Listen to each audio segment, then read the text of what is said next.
All right, are we on? Welcome to Yapping. With Colby and Mel. All right, so today we are looking at Nico McKeon ethics and Toy Story 3 and the friendships that they have. So I'm gonna ask the first question to my good friend Mel. Why is Andy taking Woody to college? That's a really good question, Colby. I think Andy is taking Woody to college because it's a symbol of his past, and Woody is Andy's comfort. And we all have a comfort animal from our childhood, and it's all very important to us. Well, Melanie, I think that we need to focus more on what Aristotle was saying about the friendship that Andy and Woody had. I agree. I have my comfort stuffed animal for sure that I'm taking with me to college. Period. But, Me too. but I think that in relation to the friendship that Andy and Woody had, Woody was Andy's first and longest friend. And he was ditched as Andy got older, but that's expected when, you don't play with your same stuffed Barbies and all that. Yeah, we don't play with toys like we used to when we were little. I agree. So the next question that I'm going to ask Colby is, what kind of friendship do Ken and Barbie have? You know what? Ken and Barbie, they're interesting because they see each other at the daycare for the first time and they're just in love. Match made in heaven. I mean, the dream house and everything, trying on clothes. And Ken, the way Ken views Barbie, and I think the way Barbie also views Ken towards the beginning, is all about pleasure. It's because they're the same, they're toys, and they're both the doll types, and they just instantly click, and I feel that leads them down the path of pleasure. Good answer. I agree. That's good. And I'm going to ask you, what kind of government does Sunnyside Daycare seem to have, and what does it actually have?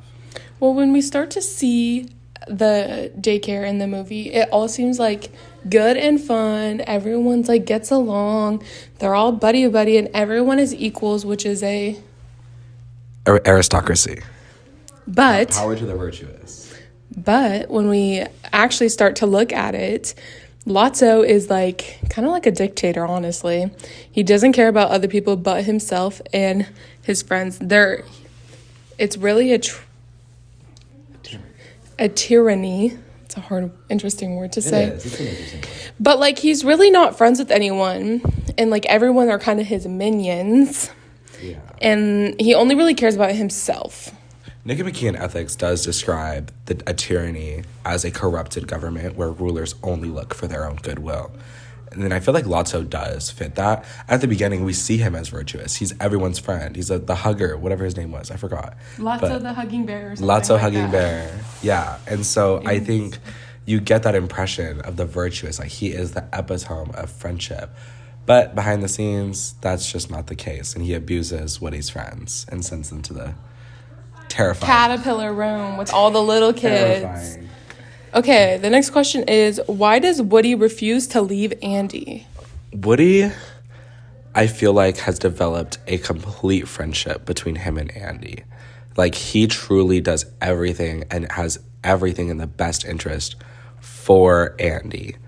Andy might have the same. Andy doesn't want to leave him. Andy does try to take him to college with him. And I feel Andy just has... Woody just has such a strong bond with Andy that I know it's based off of pleasure. It's based off utility of Andy using Woody and Woody getting pleasure. But in reality, it is a complete friendship because Woody does wish nothing but the best for Andy. Yeah, what do you think? I really agree. Best friends, they're always there for each other, and sometimes you just need a little look back at home and a remembrance of your childhood. And when you're away at college, it's scary. And I will be taking my stuffed animal, Mr. Bear, with me to college because he's my comfort animal. That's good. I think my Garfield's going to come with me. So Period. We'll see. The next question I have for you, why does Woody decide to have Andy give him and the other toys to Bonnie? Well, when we see at the beginning of the movie, when Andy wants to put them up in storage and they end up getting left out on the curb, the other toys are really scared that they're being thrown away, and all they want to do is be played with, which is why they end up at Sunnyside and why they want to go to daycare. Well, obviously that doesn't work out too great for them because they're just not treated fairly in that corrupt government. So Woody when he ends up with Bonnie, he sees the love that he had with Andy, and he wants the best of life for him and his friends, and I think that's why he sends him and all the other toys go to Bonnie, because he knows that they will be loved there like they were loved with Andy. Okay, and just another question, because I really want to know your thoughts. Why do you think, and this is off script, why do you think Woody felt okay with being left to Bonnie? Like, why do you think, like, do you think that it became a friendship of utility and pleasure with Bonnie, or do you think that there was actually a relationship developed? I think that Woody does definitely miss Andy, and I think he will always have a special part in his heart for Andy. But Plastic heart. Yeah, but I mean, he's alive in the movie, so that's all that really matters. Disney magic. Disney magic for you. But I think that he's kind of hurt, but that's not Andy's fault. Andy just grows up and he knows that, and that he does get pleasure out of being with Bonnie, but I think he sees that complete friendship that he has with Andy is something that he can gain with Bonnie. Okay, yeah, that's interesting. Another question for you, Colby. How does Bonnie and the kids in the caterpillar room fulfill the telos of the toys differently, and what is the effect of that? So you're just going to give me the hard questions. Absolutely. I think Bonnie and... they're young, they're kids, and these toys, it's ironically, because they're children's toys, I feel like they mature with Andy, and so they're mature individuals. The way they were played with in the caterpillar room was just crazy. But their telos, their character of a toy, is to be played with, is to be painted, have paint in Jesse's hair, have Buzz get all licked on his visor. And that's just like that's what being played with these young, like, rambunctious kids is all about. With Bonnie, when Bonnie's going absolutely ham, and she's made up this whole scenario, and all these other toys that are in her room think they're like acting. It's just the way that they get their fulfillment from play is not a sophisticated, oh, the spaceship does this, the cowboy does this. It's more of a, oh, this toy goes bang, bang, bang. And they're littler. They're not littler. That's not a word. They're like smaller, they're younger, they're not as intelligent. And so growing up with Andy, who was actually pretty smart and made up these huge imaginative scenarios, the toys now have to kind of use themselves. Please themselves, but they're still being used.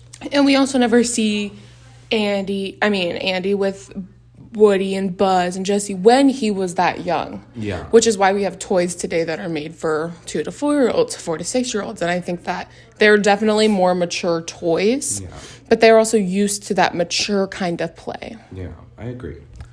All right. And how do you think, like, Chuckles, the weird clown that was frowning like a whole lot, when he says Lotso wasn't my friend anymore, he wasn't anyone's friend.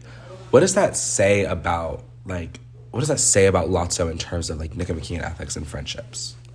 Well, as we talked about, he is evil. He has a corrupt heart.